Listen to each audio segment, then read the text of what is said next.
Question: what came first, the chicken or the egg? Now, we use this phrase a lot of the time talking about things where we don't know what was the cause and what was the effect, or whether the effect caused the cause. So an easier way of framing it, or a more logical way of framing it, is what came first, the cart or the horse. And a lot of the time we use the cart and the horse to say you're putting the cart before the horse. You're working in reverse. You're working the wrong way around. You're focusing on the ending when you should be focusing on the beginning, that kind of thing.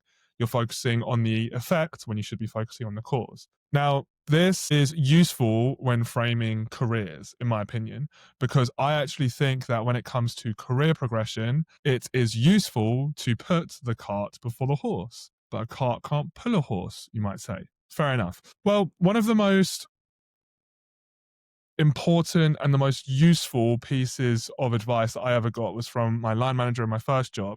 And she said, you don't get the promotion without having done the work first. So there's a time delay between doing the work, earning the title, and actually receiving the title. And so there's this like delayed gratification, which is a massive buzzword on social media nowadays.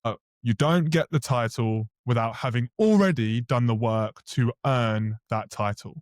And we can have trouble understanding this because a lot of the time we think that we are entitled to the title because we've done the work. But the work comes first. The work comes first and the title comes later on. And this is also useful, and I found it useful, when we're trying to pivot into new pastures, into new domains of life. So I've spoken before about how I became a designer. I'm not a classically trained designer, artist, photographer, or anything like that. The last creative subject I did formally with any formal education was design technology at GCSE when I was 16. Since then, I haven't touched any quote unquote formal or professional design education, but I'm a designer now. And I credit that, as much as I credit it to luck and the great network of people that I've surrounded myself with, I credit that to putting the cart before the horse. And in this scenario, that is thinking that I am before I actually am. So if we go back to the example of a career and earning the title, we think that we are whatever. We think that we are CEO before we become CEO because we've already done the work to earn that title. We think we are a designer before we actually become a designer, but you need to actually do the work beforehand to convince yourself. In that way, it's a little bit of being delusional. You kind of need to be delusional, and you need to do the work to delude yourself into thinking that you have earned the right to step into that place. Right? And I've spoken about this before as well. If we have any imposter syndrome around the title that we have, odds are we haven't done the prerequisite work to have earned that title. So it pays to be a little bit delusional, and it pays to put the cart before the horse. Quick quote on this. Daniel Priestley, he's an entrepreneur from Australia. He speaks a lot about the state of the UK because he emigrated to the UK in the early noughties as an entrepreneur. Daniel Priestley says, resourcefulness shows up after you make a commitment, not before. So making the commitment to become someone or become something then conjures up something inside us to generate the resourcefulness to figure out a way to become that person. The resourcefulness shows up after we make a commitment and not before. The other advantage to putting the cart before the horse is that we get constant feedback very quickly. So if we do the work first before earning the title, then it means that we hit all of the different barriers that teach us how to earn that title. So if I decide that I want to become a designer, having had no previous design experience, and I just start doing the work to become a designer, very quickly I'll run into roadblocks. And when I run into those roadblocks, I'll have to find a way to overcome those roadblocks. And that is the learning. That is the feedback that allows me to learn and hence become that designer. So, and the faster we accelerate, the faster we try to convince ourselves that we are that person, the faster we put the cart before the horse, the faster we learn and the quicker we eventually become. It's just the way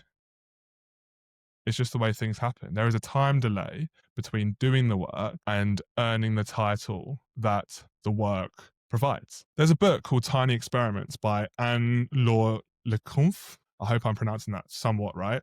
And in the book, she says, tendency for later responses to a creative problem to be better than earlier ones is called the serial order effect, which is considered one of the oldest and most robust findings in modern creativity work. Put simply, it pays off to iterate. It pays off to iterate. So when we run into roadblocks, when we constantly experiment and we run into roadblocks, the responses are better than if we had kind of had it all figured out in the first place. So in that way, if I had been taught as a designer at school, for example, and I was being taught how to resolve a certain design problem at school, then I would default, for example, I would default to that resolution all the time whenever I'm faced with that problem. However, because I didn't have that formal education, I had to run into different walls to figure out different iterations to different design problems. And using this serial order effect, there is a strong chance that the resolutions that I've come up with are better and more iterative and more experimental and more creative than the ones that I would have been taught had I just learned it at school. So again, it pays off to iterate. It pays off to have this iterative approach to becoming anything, really. It pays off to put the cart before the horse. A lot of people say it's about faking it till you make it. And I do kind of believe in that. You need to fake it till you make it. Also, no one, in my experience, no one is going to believe in your work more than you do. No one's going to believe in your hustle more than you do. So if you are showing yourself that you don't really believe in it, if you're not sharing your own work, then how can you expect anyone else to?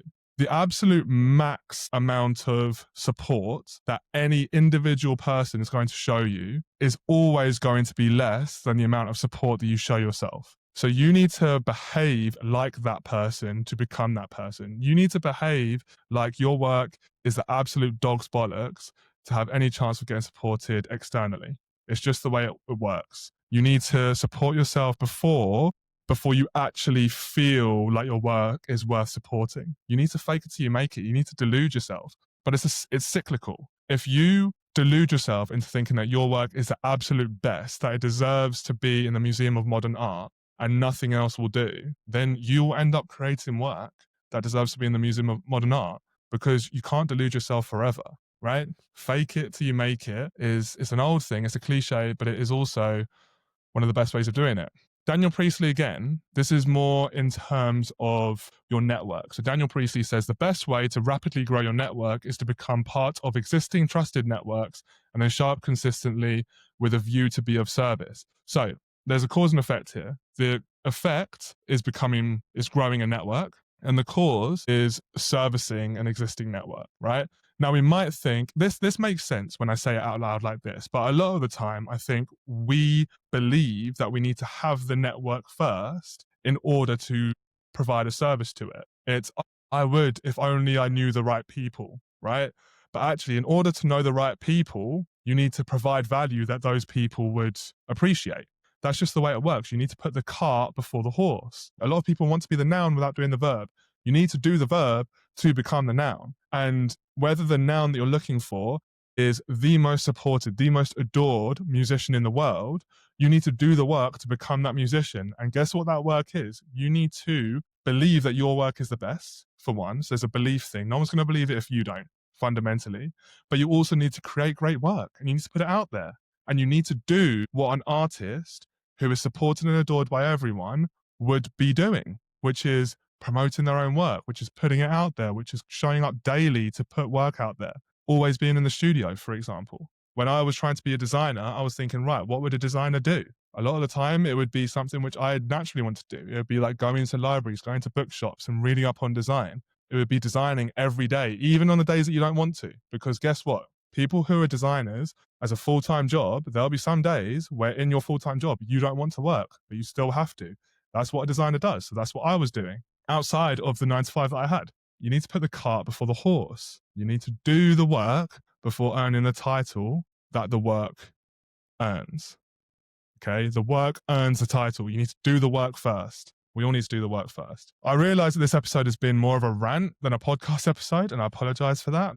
This has come off the back of several conversations I've had recently with people. My friends are so talented. I'm so fortunate to have such a talented network of creative friends. But a lot of people are saying, like, I don't know why I can't just get to this. I don't know why people don't consider me as that. And I'm like, you haven't done the work to get there. You need to do the work to get there first. And I'm there as well. I might feel entitled to be at this level, that level, the next level. But until I do the work, I'm not going to get there. And then once you do earn that title, you figure out that the work you thought earned that title is actually just your entryway. To retain that title, to keep hold of it, requires a whole new level of work. It's the old thing that they say in sport where winning the Premier League, for example, is the easy part. Retaining it is harder. How many teams have retained the Premier League? How many teams have retained the Super Bowl? How many teams have retained the NBA championship or whatever trophy? It's very, very difficult to do. Getting there is the easy part, but retaining it is hard. It requires a whole new level of work.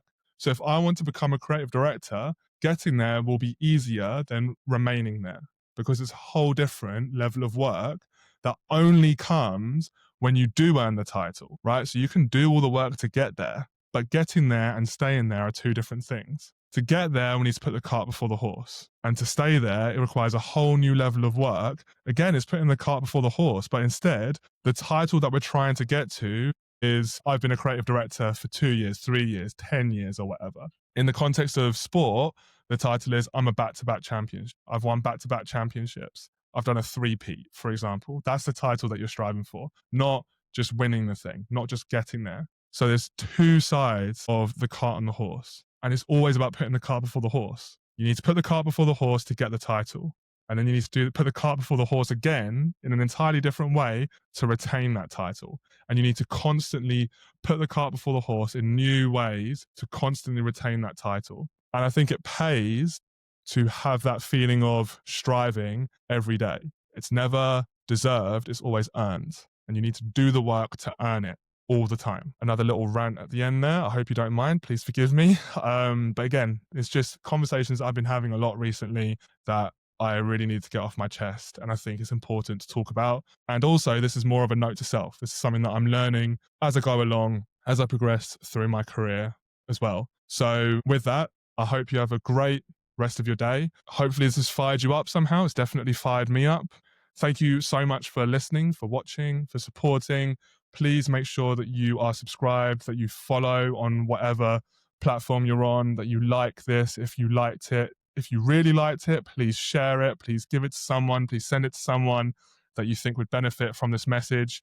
And as always, I really appreciate everyone. And I'll see you all on the next one.